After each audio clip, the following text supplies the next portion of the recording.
Bismillahirrahmanirrahim. Assalamualaikum warahmatullahi wabarakatuh. Waalaikumsalam warahmatullahi wabarakatuh. Bismillahirrahmanirrahim. La haula wala quwata illa billah. Alhamdulillah wassalatu wassalamu ala Rasulillah Muhammad ibn Abdullah wa ala alihi wa sahbihi wa mawalah. Rabbi shrah li sadri wa yassir li amri wahlul 'uqdatam min lisani yafqahu qawli. Rabbi zidni ilma warzuqni fahma ya rabbal alamin. Jamaah salat subuh Masjid Al-Hidayah dan sekitarnya yang mudah-mudahan Allah Subhanahu wa taala curahkan rahmat dan berkah kepada kita semua. Alhamdulillah pada hari ke-18 ya. Sekarang kita pada hari ke-18 di bulan Ramadan tahun 1444 Hijriah. Kita bisa bertemu lagi, berjumpa lagi dalam rangka melaksanakan sholat subuh berjamaah. Sekaligus setelah itu kita membahas pengajian yang sebelumnya. Mari kita baca istighfar, kita mohon ampunan kepada Allah Subhanahu wa taala. Mudah-mudahan dosa-dosa dan kesalahan kita, orang tua kita, guru-guru kita, baik yang telah tiada maupun yang masih ada, diampuni Allah Subhanahu wa taala. Dan mudah-mudahan kita mendapatkan kemanfaatan, keberkahan daripada orang tua kita dan guru-guru kita yang ada, dan manfaat membawa kita kepada keselamatan dari kita dunia akhirat. Dan kita baca surat Al-Fatihah juga ini untuk Arumi Zahra Azkia binti Yayan Nuraini yang sedang dirawat ya di rumah sakit dalam keadaan kurang sehat. Dan kita doakan juga ini Pak Budi juga kurang sehat ya. Pak Budi ya. Pak Udin ya. Pak Budi ya. Kurang sehat sakit. Dirawat. Oh iya Pak Budi ya. Si Oji. Kakaknya. Ya mudah-mudahan bagi yang memang sedang kurang sehat, utara dari Pak Budi. Bu Sri juga dirawat juga, mantan RT. Oh, Bu Sri. 11. Dirawat juga. Dirawat juga. Bu RT. Mudah-mudahan Allah sehatkan kembali ya.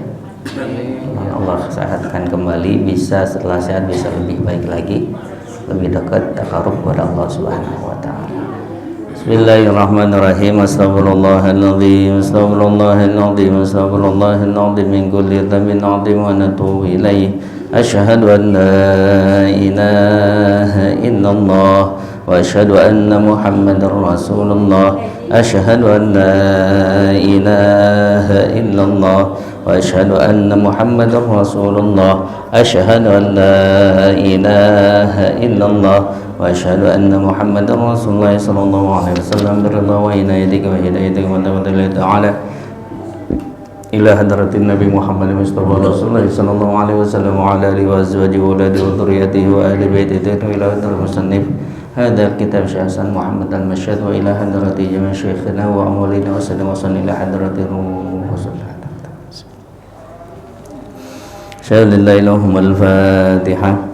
أعوذ بالله من الشيطان الرجيم بسم الله الرحمن الرحيم الحمد لله رب العالمين الرحمن الرحيم مالك يوم الدين إياك نعبد وإياك نستعين اهدنا الصراط المستقيم صراط الذين أنعمت عليهم غير المغضوب عليهم ولا الضالين آمين يا ربي بالمصطفى بلغ مقاصدنا واغفر لنا ما مضى يا واسع الكرم يا ربي بالمصطفى بلغ مقاصدنا واغفر لنا ما مضى يا واسع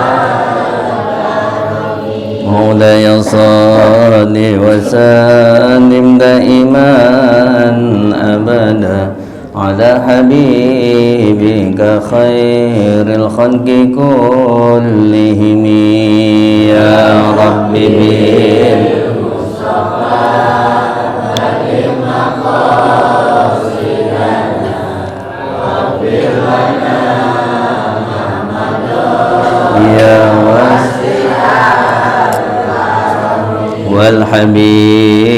الذي ترجى شفاعته لكل هول من الأهوال مقتحم يا رب بلغ مقاصدنا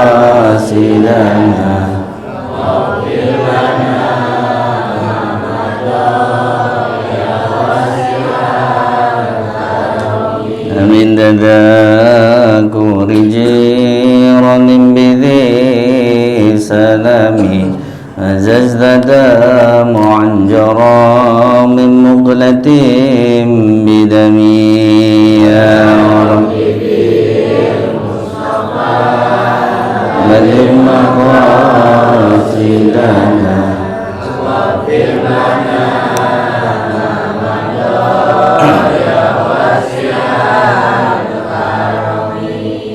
Allahumma sholli wa sallim wa barik.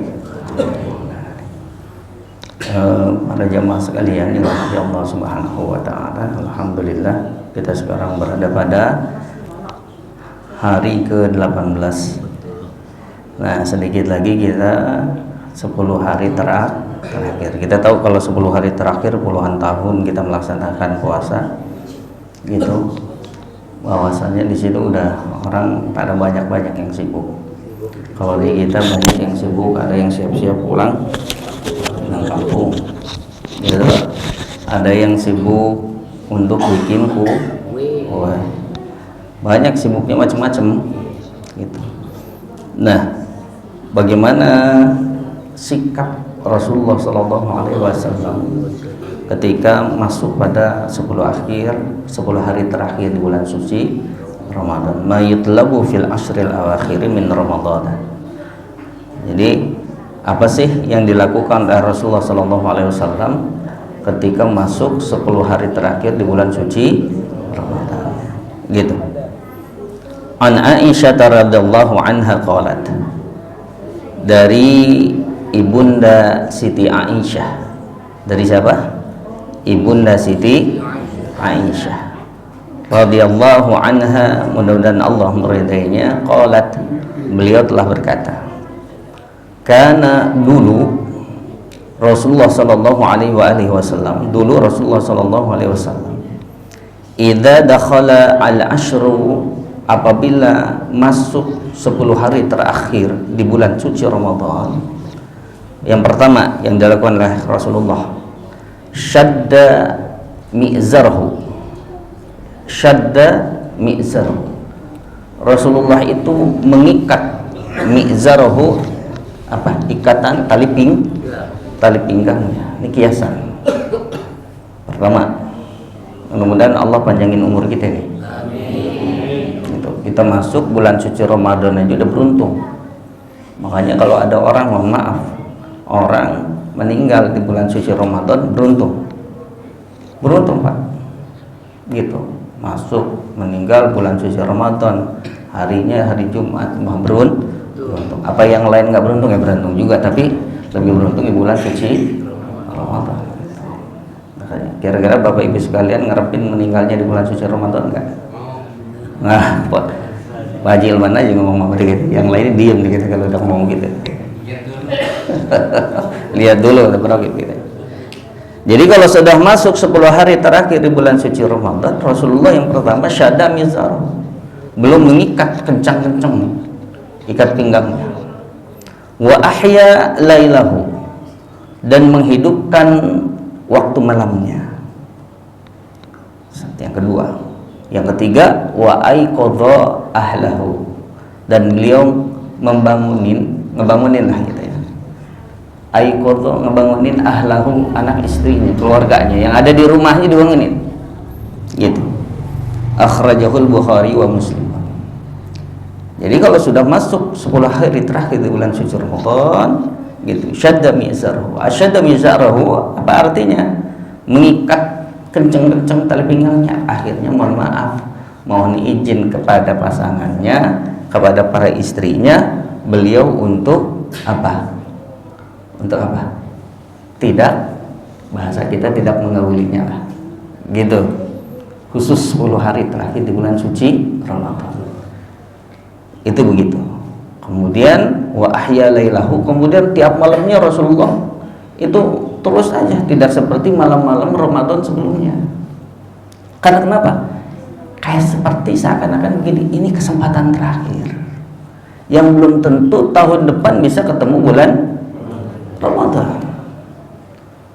Seakan-akan beliau berkata begitu, yang belum tentu tahun depan kita bisa berjumpa dengan bulan Ramadan. Pun kalau ketemu bulan Ramadan belum tentu kita diberikan sehat afiat layaknya sekarang, gitu kan? Ya, ada orang yang memang masih diberikan kesempatan ketemu dengan bulan suci Ramadan, tapi masih dalam keadaan sakit, kan gitu. Nah, kita yang hadir di sini khususnya Allah berikan kesehatan, keafiatan, kecukupan dalam arti sampai saat ini pada tanggal 18 Ramadan ini, ya gunakan itu, gitu. Jadi permisi gitu dulu ya, wa azan misalnya. Jadi itu yang dilakukan oleh Rasulullah Sallallahu Alaihi Wasallam. Kenapa di hari terakhir, di hari-hari terakhir, di 10 hari terakhir di bulan suci Ramadan itu Rasulullah Sallallahu Alaihi Wasallam melakukan 3 hal ini? Karena menurut hadis-hadis yang ada, gitu ya, bahwasanya Allah Subhanahu Wa Taala menurunkan Lailatul Qadar itu pada 10 hari terakhir, gitu, pada 10 hari terakhir. Nah, kita berharap mudah-mudahan itu kita berharap. Nah, kita berharap mudah-mudahan kita termasuk orang-orang yang mendapatkan Lailatul Qadar Allah Subhanahu wa Ta'ala. Amin ya rabbal alamin. Nah, itu seperti itu. Kemudian bagaimana keadaannya? Nah, tentang Lailatul Qadar ini kita tahu sendiri. Kita tahu sendiri. Bismillahirrahmanirrahim. Inna anzalnahu fi lailatil qadar. Wa ma adraka ma Lailatul Qadri khairum min alfi syahr. Nah, surat Al-Qadar ini turun menurut riwayat Baihaqi fi sunanihi, dalam sunannya, gitu ya. Anna Nabi sallallahu alaihi wasallam itu dzakara rajulan. Saya pernah jelaskan ini. Suatu saat Rasulullah sallallahu alaihi wasallam dzakara menjelaskan rajulan, ada seorang laki-laki, enggak disebutin namanya, min Bani Israel, dari Bani Israel, labisas silah, yang terus saja berperang fi sabilillah, alfa syahrin, selama 1000 bulan. Qala fa'ajabal muslimuna min dhalik. Setelah Rasulullah menjelaskan itu, para sahabat langsung takjub. Hebat ya, hebat. Ada dulu orang-orang Bani Israel yang berperang selama 1000 bulan. Kira-kira kita nyampe nggak umurnya, kata para sahabat. Gitu. Qala fa anzalallahu, kemudian Allah turunkanlah surat Al-Qadar. Inna anzalnahu fi lailatil, sesungguhnya kami telah menurunkan Al-Quran itu pada malam Lailatul penentuan, malam Lailatul Qadar. Wa ma adraka ma Lailatul, apa yang kalian tahu, apa yang kamu tahu tentang Lailatul Qadar? Lailatul Qadri khairum min alfi syahr. Lailatul Qadar itu, malam ketentuan itu, gitu ya, itu khairum min alfi syahr, lebih baik daripada 1000 bulan. Ay allati labisa fiha dzalika ar-rajul as-silah fi sabilillahi alf syahr. Wa yatabayyanu min hada, dijelaskan dari ayat ini bahwasanya anna lailatul qadri, bisa lailatul qadri atau lailatul qadari, bisa. Jadi bacaannya itu bisa dibagi dua, qadrun bisa qadarun atau qadrun, dalnya dimatiin atau dalnya dihidupkan dengan harokat fathah, itu boleh, gitu. Bahwasanya Lailatul Qadar itu khasisatun iddakharallahu ta'ala li hadhil ummah. Jadi bahwasanya Lailatul Qadar itu khasisah, betul-betul hanya dikhususkan untuk iddakharallahu ta'ala, yang Allah simpan depan untuk siapa? Lihadhil ummah, untuk umat Nabi Muhammad sallallahu alaihi wasallam. Gitu. Itu begitu. Jadi Lailatul Qadar ini merupakan hadiah dari Allah Subhanahu wa taala untuk umat Nabi Muhammad sallallahu alaihi wasallam.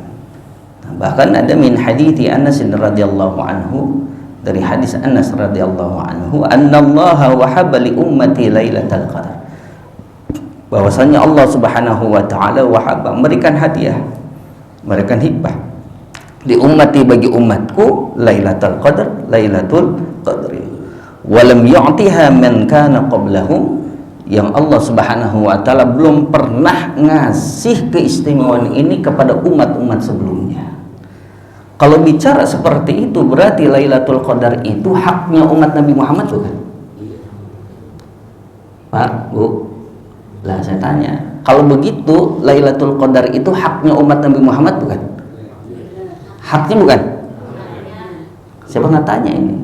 Tonton yang lalu kalau nggak salah. Kalau emang hak, kira-kira kita ambil nggak? Kita ambil nggak? Ambil. Gaji ke-13 ambil nggak? Ambil. Gaji ke-14 ambil. Yang nggak punya gaji ngambil apa? Loh, iya kan gitu. Orang sekarang kan kalau lagi liburan begini kan harinya gaji ke-13, walaupun dari Menteri Keuangan tahu turun apa kagak. Separuh. Gitu kan ya, ditunggu-tunggu karena modal buat pulang kan. Gaji ke-13 aja kita bela-belain, Pak Ibu sekalian. Gitu, yang punya gaji ketiga. Bagi kita yang kagak jelas gajinya mah kapan aja nggak tahu udah kapan. Kan gitu. Apalagi memang ini Lailatul. Jadi Lailatul Qadar khusus untuk umat Nabi Muhammad sallallahu alaihi. Kita umat Nabi Muhammad, bukan?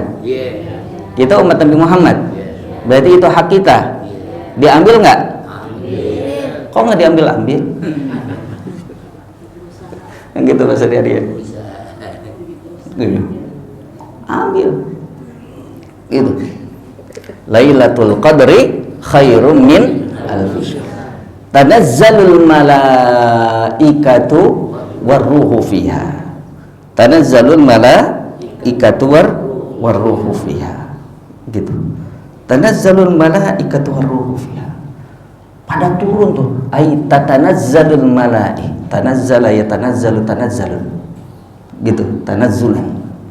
Turunnya bukan cuma satu rombongan, tapi turunnya para malaikat tersebut yang memang kangen kepada hamba-hamba Allah di atas ini, di atas permukaan bumi itu mereka satu rombongan turun, satu rombongan turun, satu rombongan turun, terus menerus bergelombang. Sakingnya aja kita nggak ngelihat, Pak Bu sekalian. Kalau kita ngelihat pingsan gitu. Iya, pindah alam kemana? Alam barzah. Iya kan gitu. Begitu. Tanazzalul malaikatu warruhu fiha. Warruhu dikatakan di sini warruhu, yaitu malaikat Jibril, fiha, pada malam tersebut. Kenapa digunakan dari alim ulama disampaikan? Kenapa disampaikan tersebut tanazzalul, bukan tatanazzalul? Dalam segi bahasa seharusnya baiknya itu menurut kaidahnya itu adalah tatanazzal. Kenapa taknya itu dihilangkan atuh? Gitu. Kenapa tanazzal? Kenapa Pak Bu sekali? Di antara para ulama karena memang sudah turunnya seperti ini. Namun di antara hikmahnya kenapa taknya itu dibuang? Menunjukkan bahwasanya peristiwa kejadian Lailatul Qadar yang dialami oleh kita ini itu begitu cepat. Begitu apa? Begitu cepatnya. Butuh kesadaran yang sangat dalam. Butuh kesadaran yang sangat layaknya mimpi. Layaknya apa? Mimpi. Jadi orang pun yang mengalami Lailatul Qadar atau yang memang mendapatkan Lailatul Qadar, dia nggak sadar bahwasanya dirinya telah mendapat Lailatul Qadar, kecuali orang tersebut biasa melatih dirinya untuk apa? Bahasa kata untuk sadar di alam bawah sadar. Ada orang kan yang biasa melatih dirinya kan seperti itu, sehingga dia terbiasa kejadian-kejadian yang memang cepat, dia bisa tangkap itu saking cepatnya. Nah, kira-kira. Nah, insya Allah masih ada 2 hari kita ini mempersiapkan Lailatul Qadar. Persiapkan diri kita untuk menyambut tamu. Kira-kira kalau kita kedatangan tamu presiden, seneng nggak? Seneng. Dipersiapkan rumah kita, persiapkan, kan gitu ya, bersihin, ya toh, dirapiin, kan gitu. Nah sekarang kita kedatangan tamu kita, para malaikat rahmat Allah Subhanahu wa Ta'ala, ya kan? Nah berarti bersihin dulu rumah kita. Rumah yang mana? Rumah dalam dulu, rumah batin kita. Rumah batin kita, diantaranya jaga lisan kita, jaga pandangan kita, jaga telinga kita. Ada orang bulan puasa senengnya misu, senengnya ngata-ngatain, senengnya berkata-kata buruk, kan gitu ya. Kira-kira begitu boleh nggak? Nggak boleh. Tapi kenyataannya, kira-kira yang begitu layak nggak didatengin para malaikat? Kalau malaikat Israel layak. Hati-hati. Baik Bapak Ibu sekalian, kalau lebih aja itu mungkin yang disampaikan. Sebelumnya mungkin ada yang bertanya, monggo silakan. Ya, barakallahu. Assalamualaikum warahmatullahi wabarakatuh. Waalaikumsalam. Pertama, saya ucapkan terima kasih kepada Bapak Ustaz yang telah memberikan ilmunya kepada kita semua. Semoga Pak Ustaz selalu sehat. Ini jadi sedih Pak Roki. Yang kedua adalah saya ganteng.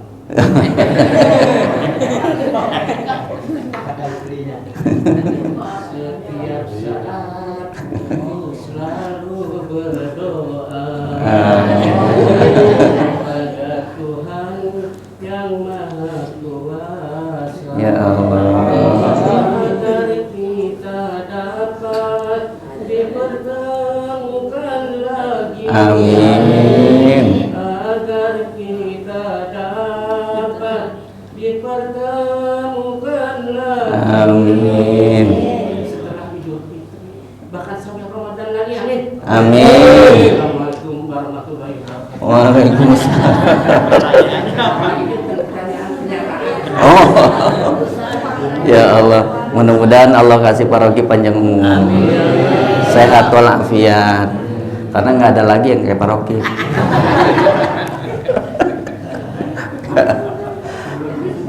Pak Roki, di dalam, saya jadi gini, saya ingat kitab Nasuhul Ibad, Syekh Nawawi Al-Bantani At-Tanar. Kitab Nasuhul Ibad itu di dalam muqaddimahnya Syekh Nawawi, itu kan isinya kan banyak ya, Nasuhul Ibad ya, gitu ya. Tapi kesimpulan daripada Nasuhul Ibad itu awalnya, kesimpulan. Jadi kalau kita pengen baca buku kitab muqaddimah, lihat muqaddimah. Jadi kalau kita kan jangan langsung baca, tapi muqaddimahnya. Nah, jadi muqaddimah yang memang isinya dari Syekh Nawawi tersebut adalah apa? Jadi isi daripada yang memang seluruh yang disampaikan oleh beliau dari penulis itu adalah apa? Bagaimana caranya untuk idkhalus surur. Idkhalus surur. Itu intinya. Apa idkhalus surur? Memasukkan rasa senang gembira kepada orang lain.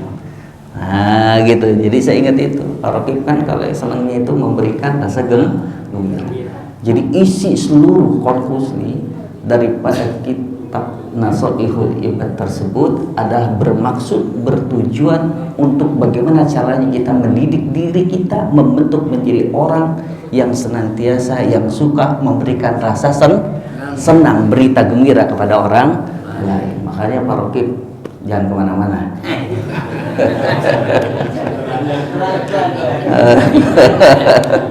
Alhamdulillah. Enggak, silakan, mungkin ada yang tanya lagi. Ibu-ibu. Oh iya ya. Assalamualaikum warahmatullahi Waalaikumsalam. Tentang yakat Ustaz. Bayar yakat boleh diwakilkan atau bisa diri sendiri? Ya, bayarnya ya. Iya. Baik, terima kasih. Tentang zakat bagaimana? Apakah boleh diwakilkan? Apa harus langsung diri sendiri yang mengantarkan? Terima kasih. Zakat itu boleh diwakilkan.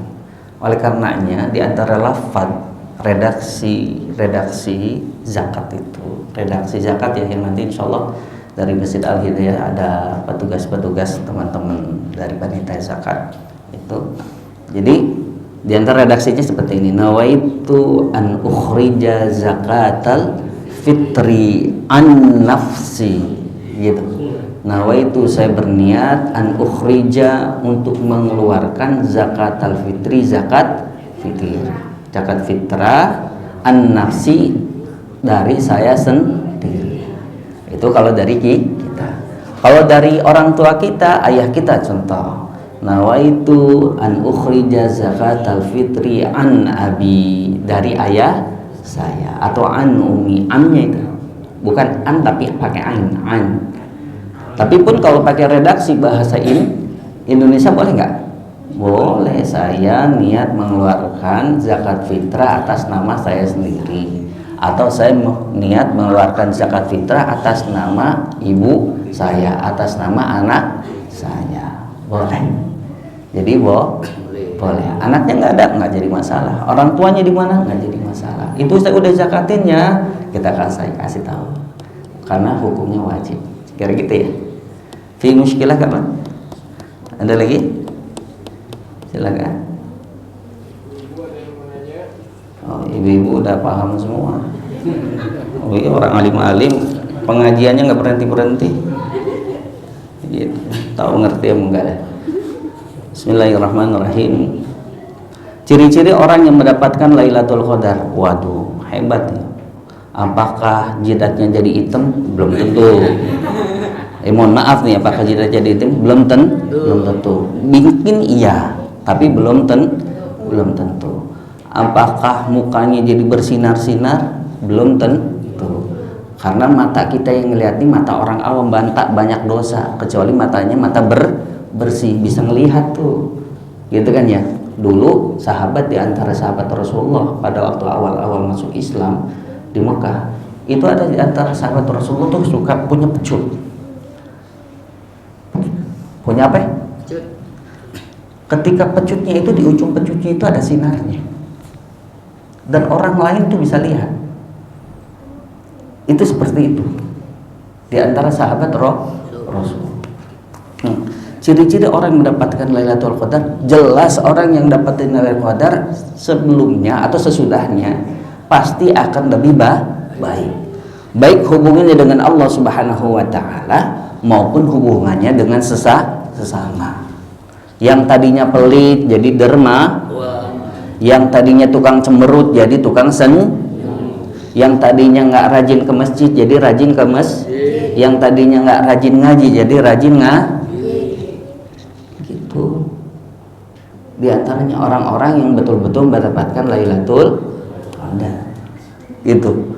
Bukan hanya sebatas melihat fenomenanya. Ada orang yang memang melihat fenomenanya, tapi belum tentu dia mendapatkannya. Maksudnya apa? Fenomena Lailatul Qadar kan macam-macam. Kan gitu kan ya? Di antaranya ada A, ada B, ada C, di antara pengalaman para alim ulama. Sudahlah, lepas daripada fenomena tersebut, yang penting bagaimana kita punya akhlak setelahnya. Paham ya Pak, Bu sekalian?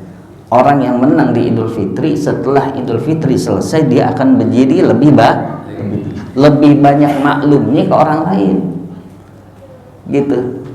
Itu begitu kira-kira. Yang kedua, viral penggandaan uang. Waduh. Emang lagi viral ya? Betul. Wajib tahu aja. Saya nggak paham nih. Viral penggandaan uang Mbah Selamet yang menyebabkan 12 korban jiwa. Oh, meninggal apa ini? Ya Allah, para korban dibunuh dengan cara diracun dengan dalih sebagai ritual. Kampung itu ya, ada orang kampung bilang itu ya? Oh, Banjarnegara. Oh, Selamat. Iya. Ya kan banyak, Selamat juga di Lampung ada kan. Lalu pada korban dikubur secara massal, apakah benar memang ada cara penggandaan uang secara gaib? Mohon maaf, ini isinya setan semua. Saya jelas dulu dah, Pak. Saya sampaikan, ini isinya setan. Orang instan pengen dapat duit. Kenapa pengen cepat dapat duit? Karena hubbudun, karena cinta karena mabok sama orang mabok sama dengan orang gila temennya dah selesai. Lah iya, Pak, Ibu sekalian, saya ada kenalan, Pak. Saya kenalan namanya kenalan kan gitu ya. Orang tua ya sekarang udah usia 60-an lebih lah. 60-an lebih. Direktur bank gitu. Gimana yang namanya direktur bank? Kira-kira tunjangannya udah bagus belum? Bagus, rumah punya, mobil, anak pada kuliah di universitas. Coba. Tapi rupanya masih miskin aja, masih merasa nggak pernah kaya, karena hukum dunia ini memang hiasan, dibuat supaya orang menjadi lupa. Apa yang dia lakukan, Pak? Ya Allah, 2 kali kejadian. Uang nasabah dipakai sama dia buat ngebelain apa? Buat ngebelain penggandaan Kata yang gandain duit katanya gitu, salah kata gitu. Beli minyak, mending minyak yang memang seharga 1 cc-nya 2.000, kagak. 1 cc-nya 100.000, bahkan satu gininya bisa 2 juta, 5 juta, puluhan juta. Gitu. Menurut dia seakan-akan di matanya itu kasih kardus katanya, dalam ruangan khusus dikasih kardus. Itu kayaknya tuh duit itu apa itu? Merutul, jatuh. Hujan duit Pak Teddy mau hujan duit. Gitu. Kata dia habis gitu, tapi alasan daripada orang pintarnya katanya, oh nggak boleh diambil dulu, biar syaratnya sempurna, ditutup dulu, terus harus beli ini, beli itu, yang pada akhirnya dapat duit kagak, kan gitu, memenuhi syarat, akhirnya mohon maaf, awal kejadian dia ambil uang nasabah, dia pakai 600 juta lebih. Terus kejadian 2 masih nggak kapok juga. Ada kejadian kedua nggak kapok juga. Bahkan kenapa? Orang kalau udah begitu buta gitu, orang udah diselamatin terus nggak kapok juga, sampai jumlahnya MM-an gitu. Sekarang berada di mana? Di balik jeruji. Nah, di balik jeruji. Nggak usah. Kan dikatakan ukuran kayaknya Rasulullah. Saya penjelasin gimana ukuran kayaknya Rasulullah. Ingat nggak kalau yang ngaji itu juga lo ingat. Ukuran kayaknya Rasulullah, besok kita masih punya nasi, masih punya beras buat dimakan, berarti masih Saya tanya Bapak Ibu sekalian, masih punya beras nggak buat besok? Berarti pada udah alhamdulillah. Di sini semuanya orang alhamdulillah, seneng lah. Iya, wong sugih kabeh. Ya kan? Orang benghar semuanya. Udah senang aja, orang masih punya beras. Lihat bininya ke dapur, masih punya beras nggak? Masih buat besok makan ya. Berarti kaya, tenang, tidur enak. Ya toh? Tiga, apa penyebab masyarakat Indonesia masih gampang percaya dengan praktek perdukunan semacam itu? Indonesia ini jadi masyarakat konsumtif, dan memang kita diarahkan untuk menjadi konsumtif, diarahkan untuk berlomba-lomba, saling berlomba-lomba mendapatkan dunia, apalagi hidup di yang hidupnya bukan di ibu kota aja, di pedesaan seperti itu, apalagi hidup di kita ini diarahkan, Bapak Ibu sekalian, gitu. Makanya ingat wasiat daripada Ibrahim bin Adham yang disampaikan kemarin tuh ya Syafi'i gitu. Kata Ibrahim bin Adham, idashtaghalu gitu ya, apabila manusia, halaknya manusia itu bersibuk diri bi amri dunya, dengan urusan dunianya, fastaghilu antum bi amril akhirati, maka sibukkanlah diri kalian dengan urusan akhirat sendiri. Salah satunya lagi, wa idashtaghalu bi tazyini dhawahirihim, apabila manusia di kalangan kalian itu mereka bersibuk diri untuk menghiasi zahir-zahir mereka, ya kan? Sekarang orang itu bersibuk diri, pengen yang laki, pengen yang perempuan, pengennya mendapatkan pandangan, pengennya mendapatkan follower, pengennya mendapatkan acungan akhirnya pengen apa? Menghiasi dirinya, baik fisiknya. Bukan cuman perempuan sekarang yang pakai skincare, laki-laki juga pakai lebih-lebih dari supaya mendapatkan apa? Perhati dari orang. Ayah syukur pernah pakai skincare. Tenang ya. Belum sama ya, belum saja belum. Gitu. Zaman sekarang tuh orang, ya Allah, ya kan? Pengen necis, pakai baju dasi, mobil mewah, padahal minjem. Loh iya, dasi minjem, kemeja minjem, celana minjem, sepatu pokoknya judulnya semuanya atau judulnya semuanya ngutang. Supaya netis, supaya gitu. Apabila sudah datang masanya di mana manusia itu lebih banyak memperlihatkan zahir mereka, kata Ibrahim bin Adham, fashtaghilu antum, maka sibukkanlah diri kalian bitazyini bawatinikum, untuk menghiasi batin kalian sendiri. Batin kita ini luas Pak Ibu sekalian. Kira-kira itu ya. Udah nggak usah lah orang fokus dunia. Yang keempat terakhir, ramai pengobatan tradisional Dayak, apakah orang Islam boleh ikut berobat ke sana? Orang Islam bukan ini? Hah? Beliau orang Muslim bukan? Ibu dan ayah. Ya. Muslimah ya. Baik. Gini, ibu sekalian, bapak sekalian. Apakah boleh? Kan gitu ya. Kita berobat itu pertama ke dokter, ke tabib. Tapi kalau ada keistimewaan seperti itu yang memang langsung langsung instan, ini bisa dipertanyakan. Bisa dipertanyakan. Pertama, pertanyaannya begini. Yang kita lihat caranya, cara Islamnya apa enggak? Diawali dengan diawali dengan bismillah, diawali dengan la ilaha illallah Muhammadur Rasulullah. Itu jelas. Gitu ya. Yang kedua, merugikan nggak ke kita? Merugikan nggak ke kita? Maksudnya itu merugikannya itu begini. Merugikan nggak secara ekonomi? Gratis apa enggak? Kan gitu kan ya? Atau pakai tarif? Kalau memang merugikan atau pakai tarif, nah itu dipertanyakan. Gitu kan ya? Keikhlasannya. Begitu. Tapi kalau memang tidak pakai tarif, nah itu dia. Nah itu berarti kelihatan keikhlasannya.